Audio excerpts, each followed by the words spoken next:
Hi hello. അപ്പോൾ ഇന്ന് നമുക്ക് നല്ല ടേസ്റ്റി ആയിട്ടും നല്ല ഹെൽത്തി ആയിട്ട് ഉണ്ടാക്കിയെടുക്കാൻ വേണ്ടി പറ്റുന്ന ബ്രേക്ക്ഫാസ്റ്റ് ആയിട്ടും ഇനി ഈവനിങ് സ്നാക്ക് ആക്കിയിട്ടൊക്കെ ഉണ്ടാക്കിയെടുക്കാൻ വേണ്ടി പറ്റുന്ന നല്ല അടിപൊളി ഒരു റെസിപ്പി കാണാം കേട്ടോ. നല്ല സിമ്പിളാണ് ഉണ്ടാക്കിയെടുക്കാൻ, നല്ല ടേസ്റ്റിയാണ്. അപ്പോൾ എന്താണെന്ന് ട്രൈ ചെയ്ത് നോക്കുക. ഇഷ്ടമായി ലൈക്ക് ചെയ്യാൻ, സബ്സ്ക്രൈബ് ചെയ്യാൻ, ഷെയർ ചെയ്യാൻ, കമൻറ്റ് ചെയ്യാനും മറക്കില്ലേ. നമുക്ക് വീഡിയോ പോകാം. അപ്പോൾ നമുക്കിതാ ഒരു മിക്സിയുടെ ജാറിലേക്ക് 1 കപ്പ് വെള്ളം ഒഴിച്ചെടുക്കാം കേട്ടോ. നമ്മൾ സാധാരണ നോർമൽ വാട്ടറാണ് എടുത്തിട്ടുള്ളത്. ഇതിലേക്ക് നമ്മൾ ചേർക്കുന്നത് ആട്ടപ്പൊടി, ഗോതമ്പ് പൊടിയില്ലേ, അത് 1 കപ്പോളം എടുത്തിട്ടുണ്ട്. അതും കൂടി നമ്മൾ ഇതിൽ മിക്സിയുടെ ജാറിലേക്ക് മാറ്റി കൊടുക്കുന്നുണ്ട് കേട്ടോ. അപ്പോൾ നിങ്ങൾക്ക് വേണമെന്നുണ്ടെങ്കിൽ മൈദപ്പൊടി എടുക്കാം കേട്ടോ. മൈദ ഇഷ്ടമാണെന്നുണ്ടെങ്കിൽ മൈദ ചേർക്കാൻ കുഴപ്പമൊന്നുമില്ല, നല്ല ടേസ്റ്റ് ഞാനിട്ട് ഉണ്ടാകാൻ. ഇതിലേക്ക് ഞാനിപ്പോൾ ചേർത്തിട്ടുള്ളത് ഒരു 1/4 ടീസ്പൂൺ ഉപ്പ് ചേർത്തിട്ടുണ്ട്, 1 ടീസ്പൂണോളം പഞ്ചസാര ചേർക്കുന്നുണ്ട്. അപ്പോൾ നിങ്ങൾക്ക് മധുരമൊക്കെ ഒരുപാട് ഇഷ്ടമാണെന്നുണ്ടെങ്കിൽ നിങ്ങൾക്ക് 1 ടീസ്പൂണൊക്കെ പഞ്ചസാര ചേർക്കാം കേട്ടോ. അപ്പോൾ ആ ഒരു ഷുഗറും കൂടി നമ്മൾ ചേർത്തതിന് ശേഷം അതിലേക്ക് 1 ഏലക്കായും കൂടി ചേർത്തിട്ട് നന്നായിട്ട് ഇതുപോലെ നല്ല ഫൈനായിട്ട് അരച്ചെടുത്തിട്ടുണ്ട് കേട്ടോ. അപ്പോൾ അതൊരു പാത്രത്തിലേക്ക് മാറ്റിയിട്ടുണ്ട്. അപ്പോൾ ഇനി നമുക്കിത് ആവശ്യമായിട്ടുള്ളത് ഒരു നേന്ത്രപ്പഴം കേട്ടോ. അത്യാവശ്യം വലിപ്പമുള്ള എന്നാൽ നല്ല പഴുത്തിട്ട് ഇനി ആവശ്യമില്ലാന്ന് വേണ്ടിയിട്ട് വെച്ചിട്ടുള്ള അങ്ങനത്തെ നന്നായിട്ട് പഴുത്തിട്ടുള്ള പഴമായിട്ട് എടുത്തിട്ടുള്ളത്. അപ്പോൾ അതൊന്ന് ചെറുതായിട്ട് കട്ട് ചെയ്തിട്ട് ഇതുപോലെ നമ്മൾ ആ ഒരു ഗോതമ്പിൻ്റെ മാവിൻ്റെ മിക്സിലേക്ക് ചേർത്ത് കൊടുത്തിട്ടുണ്ട് കേട്ടോ. ചെറുതായിട്ട് കട്ട് ചെയ്തിട്ടുണ്ട്.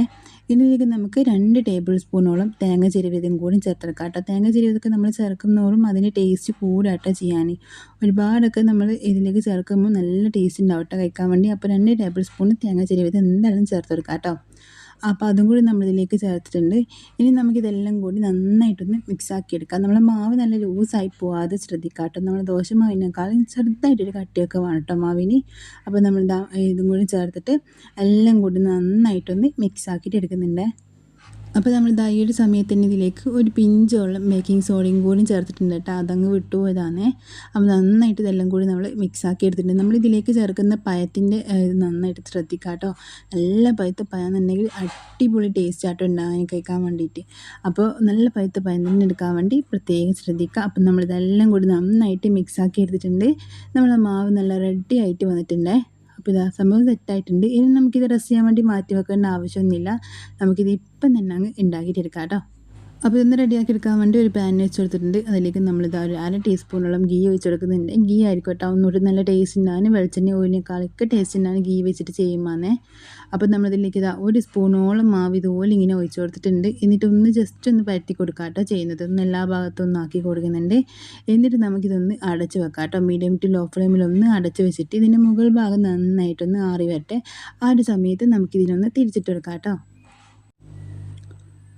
അപ്പോൾ ഇത് ഏകദേശം അതിൻ്റെ മുകൾ ഭാഗം നന്നായിട്ടൊന്ന് ആറി തുടങ്ങിയിട്ടുണ്ട്. ഈ ഒരു സമയത്ത് നമ്മളിതിനൊന്ന് തിരിച്ചിട്ടെടുക്കുന്നുണ്ട്. എന്നിട്ട് മീഡിയം ടു ലോ ഫ്ലെയിമിൽ തന്നെ വെച്ച് കൊടുത്തിട്ട് നന്നായിട്ടൊന്ന് കുക്കാക്കിയിട്ട് ഇതിൻ്റെ കളറൊന്ന് മാറ്റിയെടുക്കണം കേട്ടോ.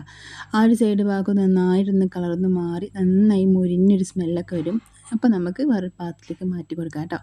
ഇപ്പോൾ ഏകദേശം ഒന്ന് നന്നായിട്ട് റെഡി ആയിട്ട് വന്നിട്ടുണ്ട്. നമ്മളൊന്ന് തിരിച്ചിട്ട് നോക്കിയാട്ടോ ചെയ്യുന്നത്.